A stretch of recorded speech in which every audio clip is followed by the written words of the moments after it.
If you look in your program, yes, that's actually me.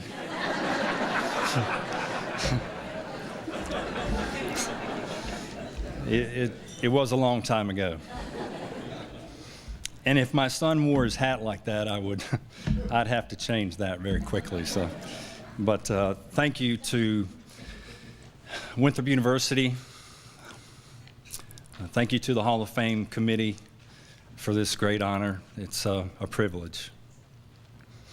Just want to speak just a couple of minutes about 3 different areas of thank yous that I have. When I first arrived at Winthrop, I was like a lot of 18-year-old boys. I needed some direction, some guidance, some maturity. And I found that very quickly at Winthrop with the character of the players that I was with on the baseball team. I had professors that invested in me and spent time developing and being very patient with me as I struggled early to catch up to the academic game. Particularly Susan Roberts, who in a very difficult situation gave me a second chance to do the right thing. I'd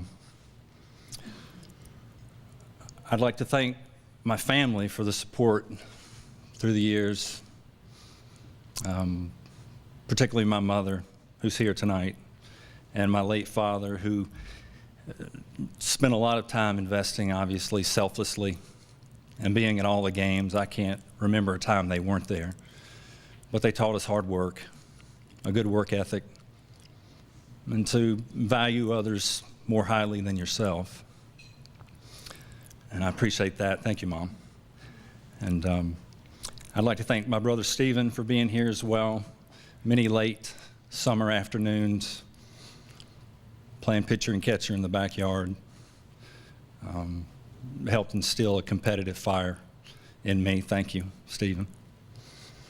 And to my, Winthrop was very good to me. Obviously, I met my wife here as well, and we've been married 24 years, and I'm thankful for her support, and my kids as well, Ava and Hayden and Sam.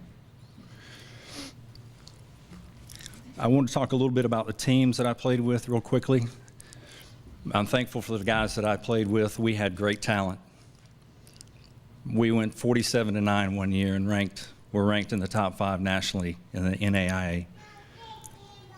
And then we won the Big South Championship my last year, coming from 10 runs down in the last 2 innings to win, which was a great thrill. I think it's the only time I've ever seen my father run around like Jim Valvano trying to find somebody to hug.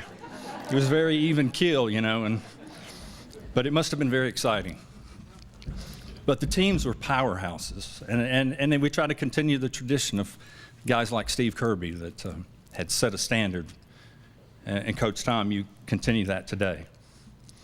And there was so much talent. It made you better to be a part of it. Everybody worked really hard, and it urged you to try harder and to work harder. I think that's probably what I remember the most about my time here as I reflect. And I found out about the Hall of Fame induction was the players and the relationships.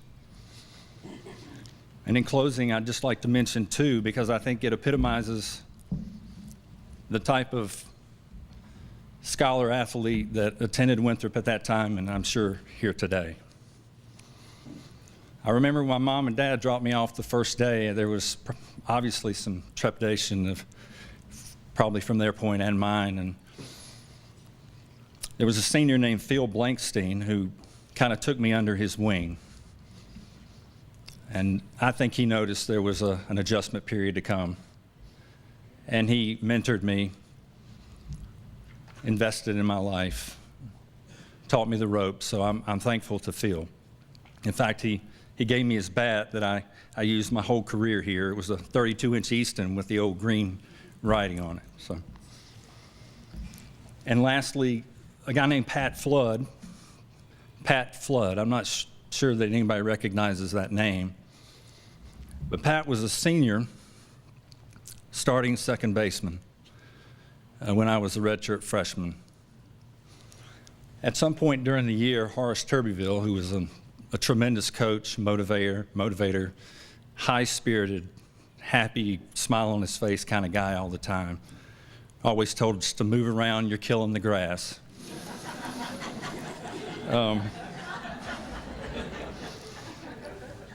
He decided at some point during the season that he was going to make a change and put me in the starting lineup. And Pat was a senior, and he had worked for many years to earn that. And I was, in all honesty, shocked in how Pat handled that role. He was a mentor to me. He took me under his wing as well. He taught me all the nuances of playing second base that he knew. He was the first one to greet me when I came off the field. He was always encouraging. And I haven't talked to him about that, but I will reach out to him as I reflect back on this time. But I just couldn't fathom the graciousness that he instilled, and I learned from that situation probably more than any in how he handled that. So thank you again for this. I'd like to congratulate the other inductees. To be with such a huge talent, array of talent, is an honor, and thank you very much.